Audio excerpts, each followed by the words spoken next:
આજના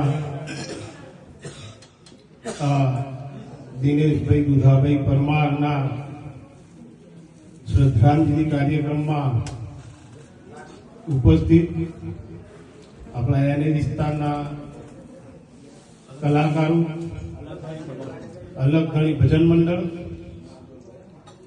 અહીંયા ઉપસ્થિત બહેનો, ભાઈઓ, શ્રોતાઓ, ભક્તો,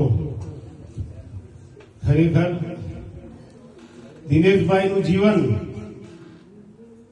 જેને જોયું હશે એને કદાચ ખબર હશે કે દિનેશભાઈ કોણ હતા.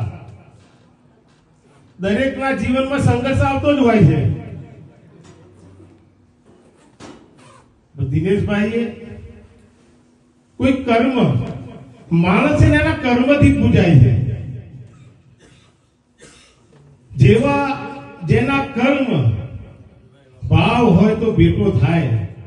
જેના ભાવ સુધર્યા એના ભાવ સુધર્યા, અને જેના ભાવ બગડ્યા એના ભાવ બગડ્યા. દિનેશભાઈનો ભાવ આજે હમણાં થોડાક સમય અગાઉ આપણે આ જોગણી માતાનો જે ઉત્સવ જોવાયો, આપણો મોટામાં મોટો મોહલ્લો, અને એમાંથી આપણે વિખૂટા પડેલા મા બાપના દીકરાએ આ સૌગુણ સોસાયટી બનાવી. અને આ સૌગુણ સોસાયટીમાં જોગણી માતાનું મંદિર વર્ષો પહેલા બનાવ્યું. પણ જે જોગણી માતાને જાગૃત કરવાનું કામ કર્યું હોય ને, તો આ દિનેશભાઈએ કર્યું હોય. નવરાત્રી આવે, આડા દિવસ આવે, પૂજા પાઠ, અગરબત્તી કરવી, અને છેલ્લા લગભગ 6 મહિનાથી એમને નેમ ધરી દીધી કે જોગણી માતાનું મંદિર મારે સારું બનાવવું છે.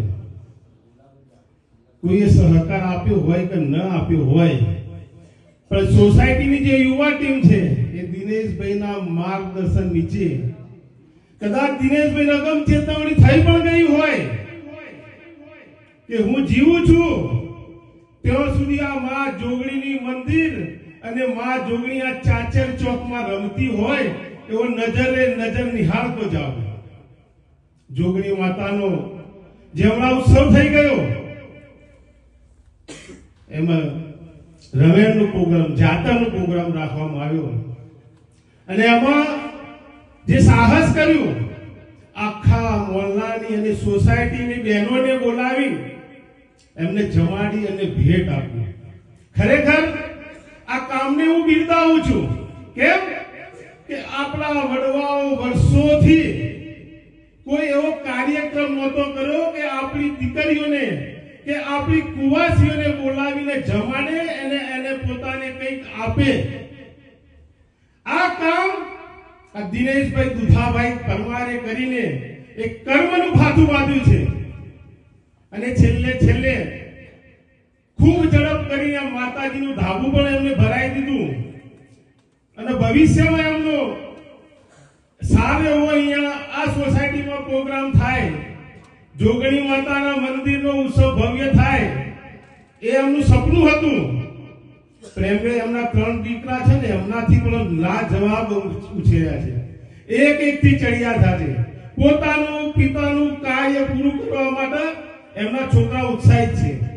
આજે માણસ જન્મે છે પણ એનું સપનું હોતું નથી, પણ જો કોઈનું કાર્ય કરીને, કોઈનું સત કાર્ય કરીને, ભૂખ્યાને જમાડીને જો કર્મ કર્યું હોય તો છેલ્લે આ દિનેશભાઈએ ખરેખર હું એમને હૃદયથી, દિલથી એમને ખૂબ ખૂબ અભિનંદન આપું છું.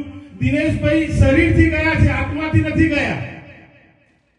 દુનિયા એમ કે માણસ મરી ગયો, શરીર મર્યું છે, એનું આત્મા નથી મર્યું. દિનેશભાઈ જીવિત જ છે અને આજે કાર્ય કરી રહ્યા છે. એમનો આપણને સાથ સહકાર છે.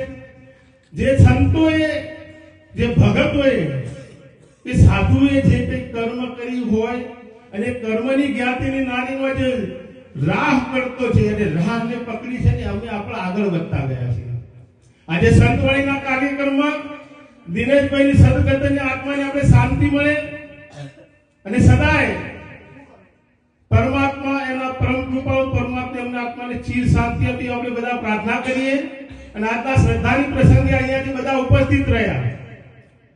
કહેવા જઈએ તો ઘણું ભાઈ કે મન મરે મમતા મરે મર જાય આ શરીર, આશા તૃષ્ણા મરે નહીં કહે ગયે દાસ કબીર. આ જીવનની અંદર માનવીને પણ આશાઓ અને તૃષ્ણા હોય છે, અને સંતોને ગુરુઓને પણ એની તૃષ્ણા હોય છે. આશા અને તૃષ્ણા માનવીને એની પોતાની કમાણીની તૃષ્ણાઓ હોય, અને સંતો અને ભક્તોની પોતાની ભક્તિની તૃષ્ણા હોય. મરી જાય પણ એ તૃષ્ણાઓ ના પડે પોતાના ગુરુને પામવા માટે કે મા બાપની સેવા કરવા માટે આજે જે કોઈ કાર્ય કરતા હોય છે એ બધાને હું સત નમન કરું છું. અને આજના પ્રસંગે આવી ઠંડીમાં પણ આપ બેઠા, બધાનો આભાર. અહીંયા ઉપસ્થિત રહ્યા બધાનો આભાર માનું છું. બોલો સદગુરુ દેવ